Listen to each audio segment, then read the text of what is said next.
ಎರಡನೇ ಅಧ್ಯಾಯದ 41ನೇ ಶ್ಲೋಕ. ವ್ಯವಸಾಯಾತ್ಮಕ ಬುದ್ಧಿರೇಕೇಹ ಕುರುನಂದನ ಬಹುಶಾಖಾಖ್ಯನಂತಾಶ್ಚ ಬುದ್ಧಯೋ ವ್ಯವಸಾಯಿನಾಂ. ವ್ಯವಸಾಯಾತ್ಮಿಕ ಬುದ್ಧಿ ಏಕ ಇಹ ಕುರುನಂದನ ಬಹುಶಾಖಾಃ ಹಿ ಅನಂತಾಃ ಚ ಬುದ್ಧಯಃ ಅವ್ಯವಸಾಯಿನಾಂ. ಅಂದರೆ ಆತ್ಮತತ್ವಜ್ಞಾನ ಪಡೆಯೋದು ಅದೊಂದು ದೊಡ್ಡ ಸಾಧನೆ. ಆದರೆ ಈ ಆತ್ಮತತ್ವಜ್ಞಾನವನ್ನ ಪಡಿಬೇಕು ಅಂತ ಆದ್ರೆ ನಾವು ಅಧ್ಯಾತ್ಮದ ಮಾರ್ಗದಲ್ಲಿ ಇರಬೇಕು.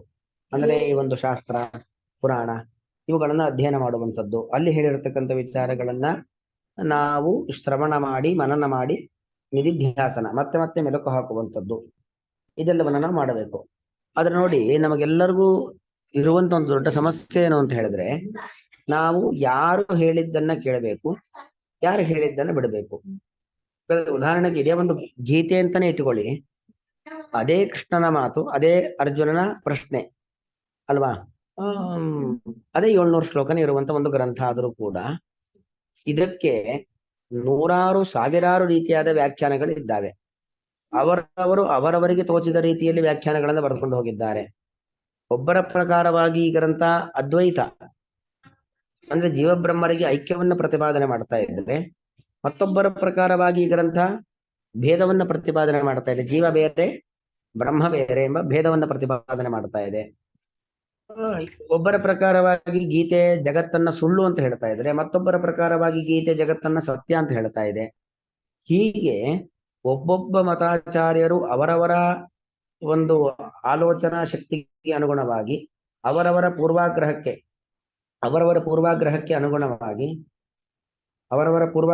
ಅನುಗುಣವಾಗಿ ಏನ್ ಮಾಡ್ತಾರೆ, ಏನೇನೋ ರೀತಿಯಾಗಿರ್ತಕ್ಕಂತಹ ವಿಚಾರಗಳನ್ನ ಹೇಳ್ತಾ ಹೋಗ್ತಾರೆ. ನಾವು ಕಪ್ಪು ಕನ್ನಡಿ ಹಾಕೊಂಡ್ರೆ ಜಗತ್ತು ಕಪ್ಪು ಕಾಣುತ್ತೆ, ಹಳದಿ ಕನ್ನಡಿ ಹಾಕೊಂಡು ನೋಡಿದ್ರೆ ಹಳದಿ ಕಾಣುತ್ತೆ, ನೀಲಿ ಕನ್ನಡಿಯನ್ನು ಹಾಕೊಂಡು ನೋಡಿದ್ರೆ ಜಗತ್ತು ನೀಲಿ ಕಾಣುತ್ತೆ. ಕಪ್ಪು ಕನ್ನಡಿ ಹಾಕೊಂಡನ್ನ ಜಗತ್ತನ್ನ ಕಪ್ಪು ಅಂತ ಹೇಳ್ತಾನೆ, ನೀಲಿ ಕನ್ನಡಿ ಹಾಕೊಂಡವನು ನೀಲಿ ಅಂತ ಹೇಳ್ತಾನೆ, ಹಳದಿ ಕನ್ನಡಿ ಹಾಕೊಂಡು ಜಗತ್ತನ್ನ ಹಳದಿ ಅಂತ ಹೇಳ್ತಾನೆ. ಆದರೆ ಯಾರು ಹೇಳಿದ್ದನ್ನು ನಂಬಬೇಕು? ಒಂದು ಪುಟ್ಟ ಮಗು ಆ 3 ಜನರ ಮಾತನ್ನ ಕೇಳಿ ಜಗತ್ತನ್ನ ಕಪ್ಪು ಅಂತ ತಿಳ್ಕೊಳ್ಬೇಕು, ನೀಲಿ ಅಂತ ತಿಳ್ಕೊಳ್ಬೇಕು, ಹಸಿರು ಅಂತ ತಿಳ್ಕೊಳ್ಬೇಕು, ಏನ್ ತಿಳ್ಕೊಳ್ಬೇಕು? ಈಗೆಲ್ಲ ಪ್ರಶ್ನೆ ಬರುತ್ತಲ್ವಾ. ಅದಕ್ಕೆ ಕೃಷ್ಣ ಕೊಡ್ತಕ್ಕಂಥ ಉತ್ತರ ವ್ಯವಸಾಯಾತ್ಮಕ ಬುದ್ಧಿ ಏಕ ಇಹ ಕುರುನಂದನ. ಇಹ ವ್ಯವಸಾಯಾತ್ಮಿಕ ಬುದ್ಧಿ ಏಕ. ವ್ಯವಸಾಯಾತ್ಮಿಕ ಶಬ್ದಕರ್ತ ಏನು ಅಂದ್ರೆ, ವ್ಯವಸಾಯ ಅಂದ್ರೆ ಕೃಷಿ, ನಿಮಗೆಲ್ಲವೂ ಕೂಡ ಗೊತ್ತು. ಕೃಷಿ ಅಂದ್ರೆ ಶಾಸ್ತ್ರದಲ್ಲಿ ಕೃಷಿಯನ್ನ ಮಾಡಿ ಹೇಳತಕ್ಕಂಥ ವ್ಯಕ್ತಿ ಇದ್ದಾನಲ್ಲ, ಅವನ ಮಾತು ಅದು ಏಕ, ಒಂದೇ, ಹತ್ತಿರೋದಿಲ್ಲ. ಅಂದ್ರೆ ಯಾರು ಸಮಸ್ತ ಪುರಾಣಗಳನ್ನ, ವೇದಗಳನ್ನ, ವೇದಾಂತಗಳನ್ನ, ಬ್ರಹ್ಮಸೂತ್ರ ಇವೆಲ್ಲವನ್ನು ಕೂಡ ಓದಿ ಮಾತಾಡ್ತಾನೋ ಅಂತಹ ವ್ಯಕ್ತಿ ಈ ಎಲ್ಲದರ ಹಿನ್ನೆಲೆಯನ್ನ ಇಟ್ಟುಕೊಂಡು ಒಂದು ಶ್ಲೋಕಕ್ಕೋ ಒಂದು ವಾಕ್ಯಕ್ಕೋ ಒಂದು ಮಂತ್ರಕ್ಕೋ ಅರ್ಥವನ್ನ ಹೇಳ್ತಾನೆ. ಅದು ಸನ್ನಿಖರವಾಗಿರುತ್ತೆ.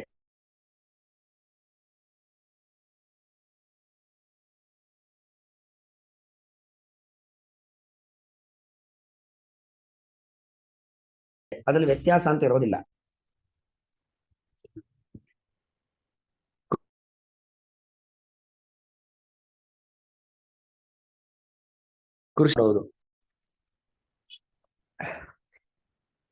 ಕೃಷಿಯನ್ನ ಮಾಡೋದು ಅಂತ ಹೇಳಿದ್ರೆ ಶಾಸ್ತ್ರದ ವಿಚಾರಗಳನ್ನ ತಿಳಿದುಕೊಳ್ಳೋದು. ಅಲ್ಲಿ ಮಹಾಭಾರತ ಅಥವಾ ಭಾಗವತ ಇವುಗಳಲ್ಲಿ ಪರಸ್ಪರ ವಿರೋಧ ಬರುತ್ತೆ ವಾಕ್ಯಗಳಲ್ಲಿ, ಅದಕ್ಕೆ ಸರಿಯಾದ ಅರ್ಥವನ್ನ ನಿರ್ಣಯ ಮಾಡುವಂಥದ್ದು.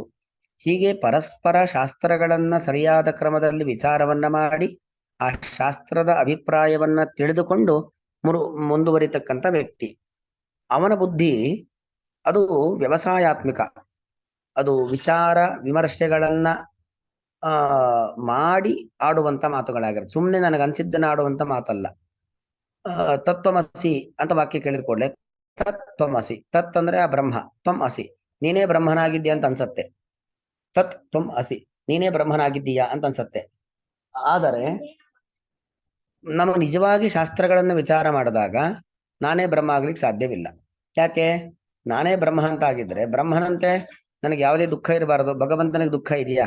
ಇಲ್ಲ. ನಾನೇ ಬ್ರಹ್ಮನಾಗಿ ನನಗೆ ದುಃಖ ಇರಬಾರ್ದಿತ್ತಲ್ವಾ?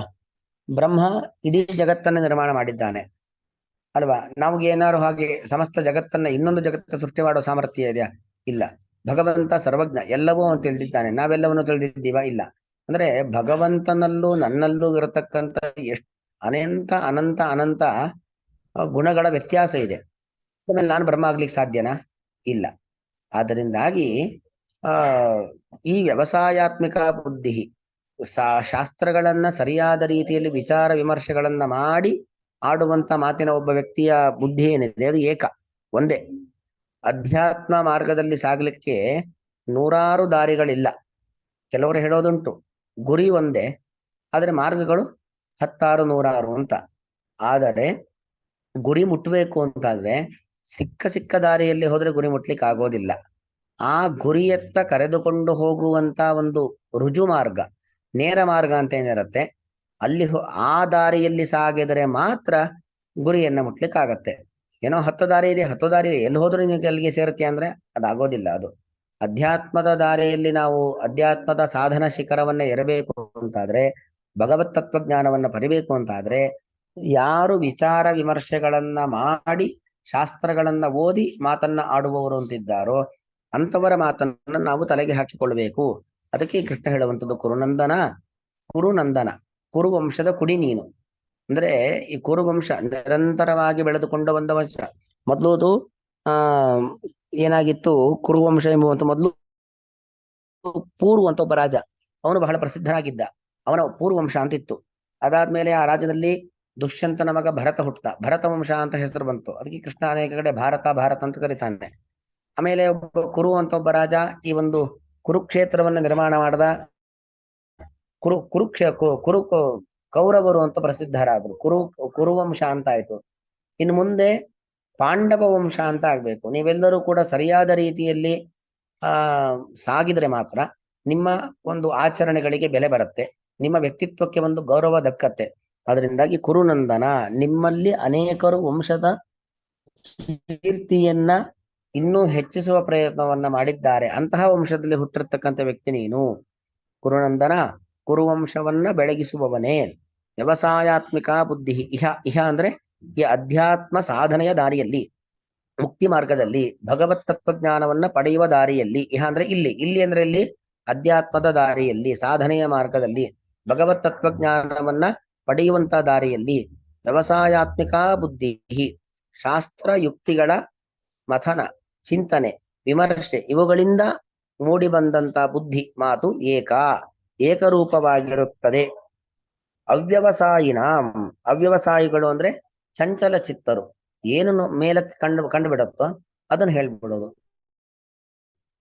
ಕೇಶವಂ ಪತಿತಂ ದೃಷ್ಟ ಪಾಂಡವಾಹ ಹರ್ಷ ನಿರ್ಭರಾಹ. ಕೇಶವ ಅಂದ್ರೆ ಕೃಷ್ಣ, ಕೃಷ್ಣ ಪತಿತ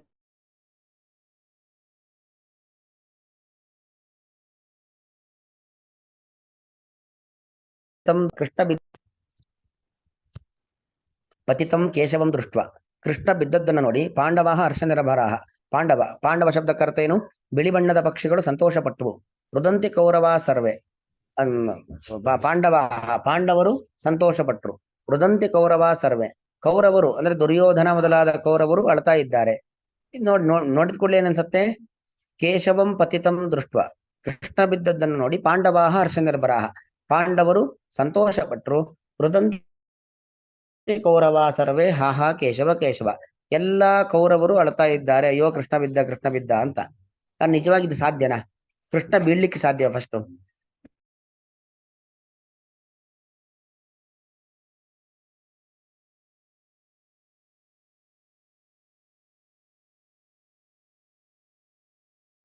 ಕೇಳ್ತಾ ಇಲ್ಲ ಆಚಾರ್ಯ.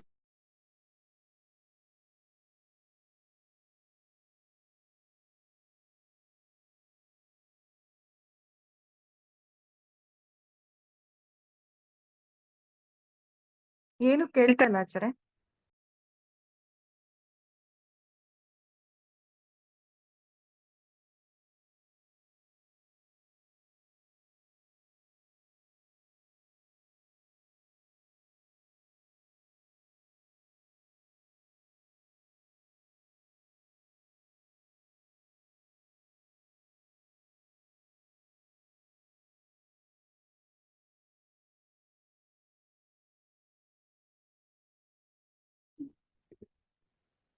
ಹಾಗಾಗಿ ಅಲ್ಲೇನಾಗ್ತಾ ಇದೆ, ಕೃಷ್ಣ ಬಿದ್ದದ್ದು, ಪಾಂಡವರು ಕೃಷ್ಣ ಬಿದ್ದದ್ದನ್ನ ನೋಡಿ ನಕ್ಕಿದ್ದು, ಕೌರವರು ಹತ್ತಿದ್ದೆಲ್ಲವೂ ಕೂಡ ಸುಳ್ಳು.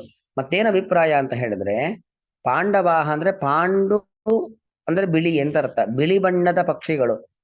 ಕೆ ಪತಿತಂ ಶವಂ, ನೀರಿನಲ್ಲಿ, ಕ ಅಂದ್ರೆ ನೀರು, ನೀರಿನಲ್ಲಿ ಬಿದ್ದಂತಹ ಶವವನ್ನ ನೋಡಿ ಪಾಂಡವಾಹ ಬಿಳಿ ಬಣ್ಣದ ಪಕ್ಷಿಗಳು, ಆ ಸರೋವರದಲ್ಲಿ ಇದ್ದಂತಹ ಕೊಕ್ಕರೆ, ಹಂಸ ಮೊದಲಾದ ಪಕ್ಷಿಗಳು ಸಂತೋಷ ಪಡ್ತಾ ಇದ್ವಿ, ನಮಗೆ ಹೊಟ್ಟೆಗೆ ಆಹಾರ ಸಿಕ್ತು ಅಂತ.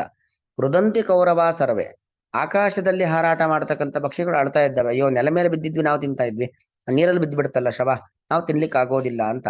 ಹಾಗೆ ಮೇಲ್ನೋಟಕ್ಕೆ ಕಂಡದ್ದೇ ಅರ್ಥ ಅಲ್ಲ, ವಿಚಾರ ವಿಮರ್ಶೆಗಳನ್ನ ಮಾಡಿ ಅರ್ಥ ಹೇಳಬೇಕಾಗತ್ತೆ. ಅದರಿಂದ ಅವ್ಯವಸಾಯಿನ ಬುದ್ಧಯ, ಅವ್ಯವಸಾಯಿಗಳು ಸರಿಯಾದ ರೀತಿಯಲ್ಲಿ ಕೃಷಿಯನ್ನ ಮಾಡದೇನೆ, ಸಂಸ್ಕೃತಾದಿಗಳ ಅಧ್ಯಯನವಿಲ್ಲದೇನೆ, ವೇದ ಪುರಾಣ ಉಪನಿಷತ್ತು ಇದ್ಯಾವುದನ್ನು ಕೂಡ ಅಧ್ಯಯನ ಮಾಡದೇನೆ ಅರ್ಥ ಹೇಳ್ತಕ್ಕಂಥವ್ರು, ಅವ್ರಿಗೆ ಏನ್ ಅನ್ಸತ್ತೋ ಆ ಅರ್ಥವನ್ನ ಹೇಳ್ಬಿಡ್ತಾರೆ. ಅವರಿಗೆ ಮೇಲ್ ನೋಡಿದ ಕೂಡಲೇ ಏನ್ ಅನ್ಸತ್ತೋ ಅರ್ಥ ಹೇಳ್ತಾರೆ. ಅವರ ಮಾತುಗಳು, ಬುದ್ಧಿ ಅಂದ್ರೆ ಮಾತು ಅಲ್ವಾ, ಆಲೋಚನೆ ಮಾಡಿ ಮಾತಾಡುದು. ಅರ್ಥಂ ಬುದ್ಧ್ವಾ ಶಬ್ದ ರಚನಾ ಅಂತ ಅರ್ಥ. ನಾವೇನೋ ಮಾತಾಡ್ತಾ ಇದ್ದೀವಿ ಅಂದ್ರೆ ಅದು ಅರ್ಥ ತಿಳ್ಕೊಂಡು ಮಾತಾಡ್ತಾ ಇದ್ದೀವಿ ಅಂತ ಅರ್ಥ. ಹಾಗಾಗಿ ಅವ್ರಿಗೆ ಏನ್ ಅನ್ಸಿರುತ್ತೆ ಅದನ್ನ ಹೇಳ್ಬಿಡ್ತಾರೆ. ಅದು ಬಹುಶಾಖಾಹ ಹೈ, ಅದಕ್ಕೆ ಅನೇಕ ಕವಲುಗಳು, ಅದೆಲ್ಲ ಸುಮ್ಮನೆ ಒಬ್ಬೊಬ್ರೊಂದೊಂದು ಹೇಳುವಂಥದ್ದೆಲ್ಲ ಅನೇಕ ಕವಲು. ಅನಂತಾಹಚ, ಅದಕ್ಕೊಂದು ಅನಂತಾಹಚ, ಅಂತ ಅಂದ್ರೆ ಕೊನೆ, ಗುರಿ ಮುಟ್ಲಿಕ್ಕಾಗಲ್ಲ, ಗುರಿ ಮುಟ್ಟಲಾಗದಂತಹ ಅನಂತ ರೀತಿಯಾಗಿರ್ತಕ್ಕಂಥ ಮಾತುಗಳನ್ನು ಅವರು ಆಡ್ತಾ ಹೋಗ್ತಾರೆ, ಅನಂತಾಹ. ಆದರೆ ವ್ಯವಸಾಯಾತ್ಮಕರ ಬುದ್ಧಿ ಏಕ. ಹಾಗಾಗಿ ಕುರುನಂದನ, ಇನ್ನೊಮ್ಮೆ ಅರ್ಥ ಹೇಳ್ತೀವಿ, ಕುರುನಂದನ, ಕುರುವಂಶವನ್ನ ಬೆಳಗುವವನೇ ಅಥವಾ ಕುರುವಂಶದ ಕುಡಿಯೇ. ವ್ಯವಸಾಯಾತ್ಮಿಕ ಈ ಸಾಧನೆಯ ಮಾರ್ಗದಲ್ಲಿ ವ್ಯವಸಾಯಾತ್ಮಿಕ ಬುದ್ಧಿ, ಶಾಸ್ತ್ರದ ಚಿಂತನೆಗಳಿಂದ, ವಿಚಾರ ವಿಮರ್ಶೆಗಳಿಂದ ಕೂಡಿದಂತಹ ಬುದ್ಧಿ ಅಂದ್ರೆ ಮಾತು ಏಕರೂಪವಾಗಿರುತ್ತದೆ.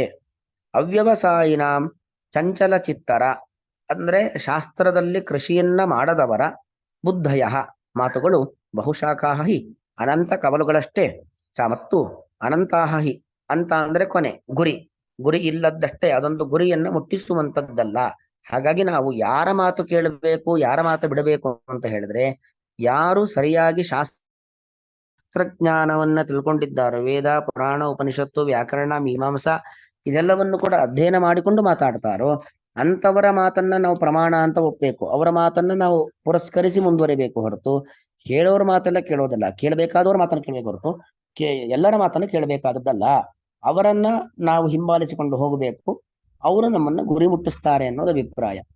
ವ್ಯವಸಾಯಾತ್ಮಿಕ ಬುದ್ಧಿ ಏಕೇಹ ಕುರುನಂದನ, ಬಹುಶಾಖಾಖ್ಯನಂತಾಶ್ಚ ಬುದ್ಧಯೋ ವ್ಯವಸಾಯಿನಾಂ. ಶ್ರೀಕೃಷ್ಣಾರ್ಪಣಮಸ್ತು.